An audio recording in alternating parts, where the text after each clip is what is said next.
Coming up, a man thought to be locked away for life returns to the courtroom. Why he is getting a brand new sentencing hearing.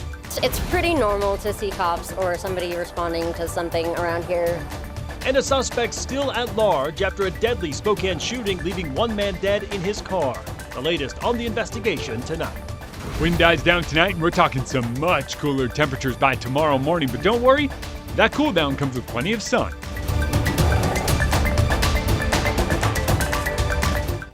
Good evening and thank you for joining us for KREM 2 News at 5 tonight. I'm Mark Hanrahan.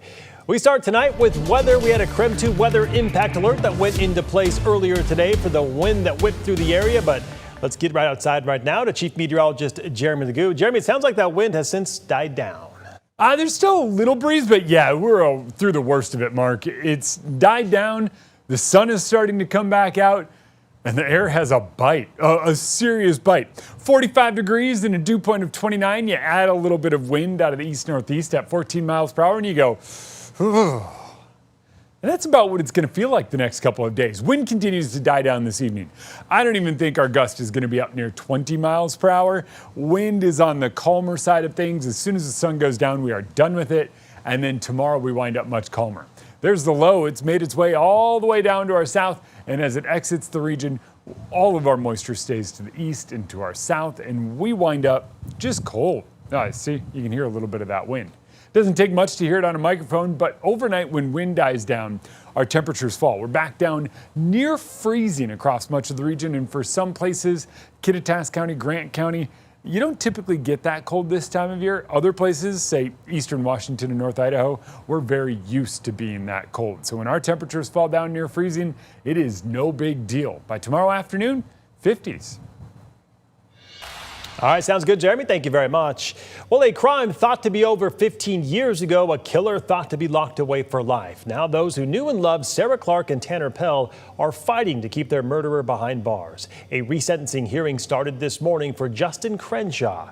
This morning, a Department of Corrections worker who completed a pre-sentence investigation said he has 18 serious infractions since he's been in prison and had to be moved to 2 out-of-state prisons. Those infractions include attacking other inmates with razor blades, and he is also charged with killing a cellmate in a Virginia Supermax prison.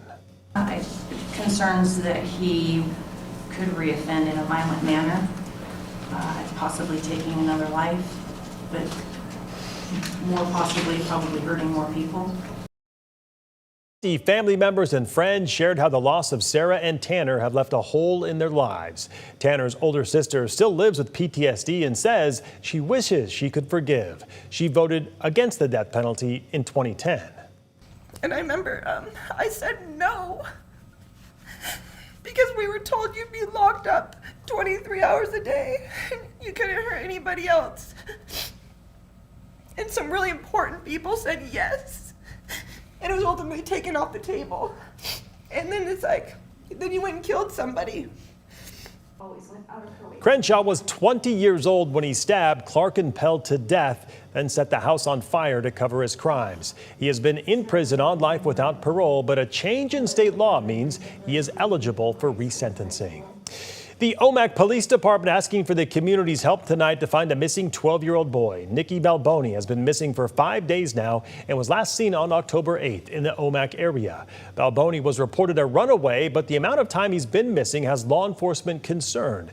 So if you see Nicky, please call 911 instead of approaching him. And if you have any information on his whereabouts, you're asked to call the Okanagan County Communication Center at 509-422-7232, then select option 4.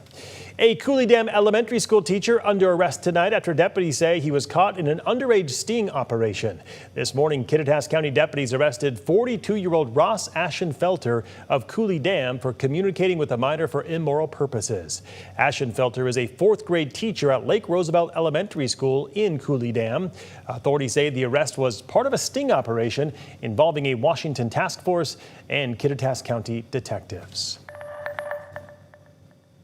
It is TSA's top priority to make sure that you have the most pleasant and efficient airport experience as possible while we keep you safe.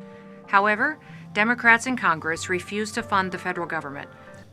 Well, that is the video the White House wants to play on screens across the nation's airports. But both Spokane and Seattle-Tacoma International Airports say they won't. Both airports cited the political nature of the video. SEA saying it is working to find ways to support federal employees working without pay right now. So far, the airport has not reported an increase in sick calls or delays at TSA checkpoints due to the government shutdown. And we are still working to find out how the shutdown is impacting Spokane International. President Trump's efforts to deploy federalized National Guard troops to Democrat-led cities prompted a series of legal showdowns over the weekend. Washington State Attorney General Nick Brown joined a coalition of 24 attorneys general and governors in filing a brief in the U.S. Court of Appeals supporting Illinois against the president's deployment of the National Guard.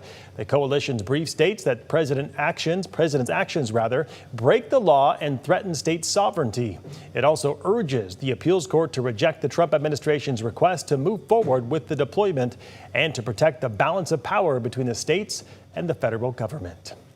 This follows Saturday's decision from a federal appeals court on the deployment of the National Guard in Illinois. The court ruled the troops can remain under federal control but cannot be deployed as the appeals process plays out in the courts. The federal appeals court says the troops do not need to return to their home state until the court orders them to do so. Meantime, in Portland, as the Rose City still awaits a decision from the Ninth Circuit Court of Appeals, protests outside the city's ICE facility ramped up. Last night, federal agents deployed pepper balls on the crowd and appeared to take at least one person into custody. There were about 100 protesters outside the facility, including a few dozen counter-protesters. Coming up next, a weekend shooting leaves a man dead on Spokane's Lower South Hill. We'll hear from a neighbor who heard the shots ring out. Plus, the president delivers remarks in Israel and Egypt today about the future of peace in the region.